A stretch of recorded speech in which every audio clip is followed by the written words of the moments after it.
Welcome back, everybody. Welcome to the first episode, I guess, if you want to call it that, of the Bonsai project. It's a new little section that I'm going to be doing within the channel. I've been intrigued by bonsais, well, pretty much my whole life. I find it fascinating that you're able to grow a small tree that's pretty well an exact replica of a large tree, with all the maintenance and upkeep of them. It's fascinating to me.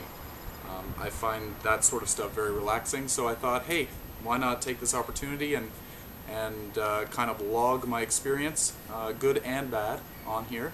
And so first things first, I wanted to just let you know what I've chosen for my plants to do with the bonsai project. And I'm going to be asking for support from the bonsai experts out there, and also I want to also ask if people would be interested in joining along with me and maybe putting their experiences on YouTube as well and share their experiences with me. My choice for my first bonsai is going to be a Boxwood. This one is Green Mountain. I didn't really choose it because of the name. I just went for Boxwood. This one seems to be a taller growing variety, whereas the other ones were more of a ball variety. Really, it didn't make me choose one either way. The only thing that I found with this particular one is, I'll take this tag out of here. First thing, I chose Boxwood because I'm familiar with them, growing them in landscapes, doing landscaping and whatever. They've got a really strong root system. They tend to take a lot of neglect, and for my first bonsai, I really need something that's going to be bouncing back.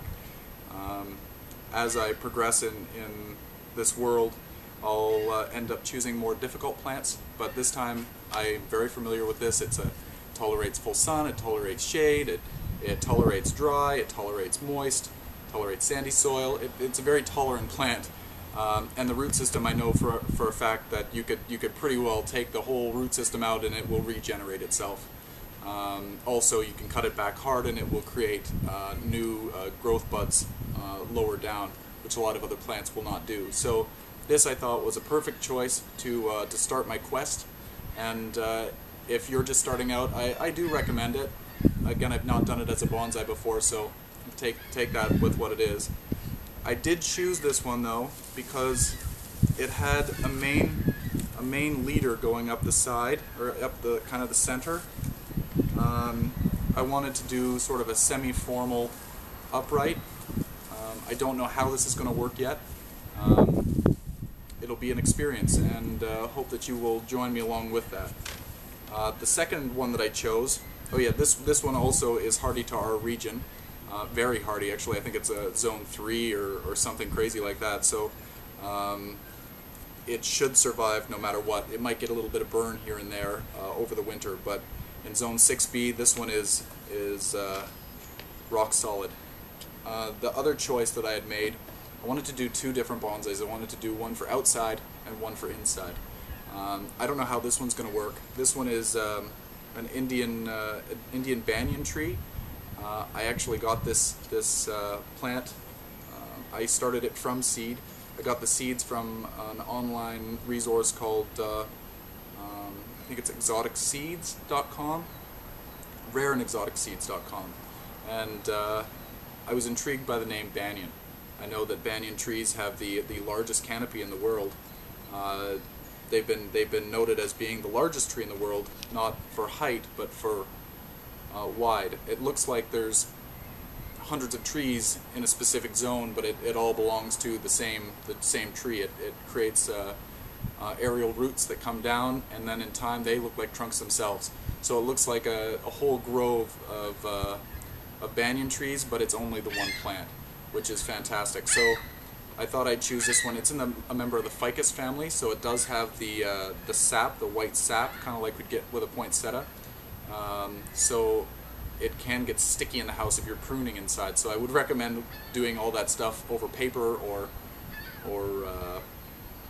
outside. The thing that concerns me is the size of the leaves. This I grew from a seed. I think think I started it last summer, and it's this big now. The leaves are already, I would say, 4 or 5 inches long. It concerns me a little bit to do this. I don't really want a large bonsai in the house. I could deal with it if it's about 3 feet tall, but I really don't want anything too much bigger. And judging on the size of the leaves, I know with bonsaiing the leaves will shrink with root pruning and the watering techniques and whatnot, as well as pruning. So we'll see how this one goes. This one's just a fun project. This one will take a lot more time than this one. Obviously, there's no branching. I'm still unsure. This one has 3 plants in the one pot. I'm not sure whether I want to separate the plants and have one that I bonsai right now and then save the other 2 just in case the one dies. I'm fascinated by this plant, so I want to keep one alive. If that means that I've got to separate these to do that, then I'll do it. But I kind of like the idea of a little bit of a grove, 3 stems coming up here. But this plant in general will create, like I said, the aerial roots. So in time there will be several stems going down as it ages, going into the ground, looking like more trunks. So anyway, these are my 2 choices, and I will log my progress. First thing is you're going to see a lot more of this boxwood.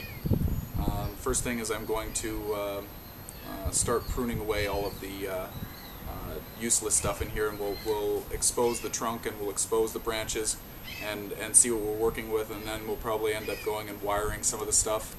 And anyway, the whole stage is going to be logged, and I hope that you guys join my project here, and hope you enjoy it as much as I do. Anyway, I'll see you guys soon, and good luck with this.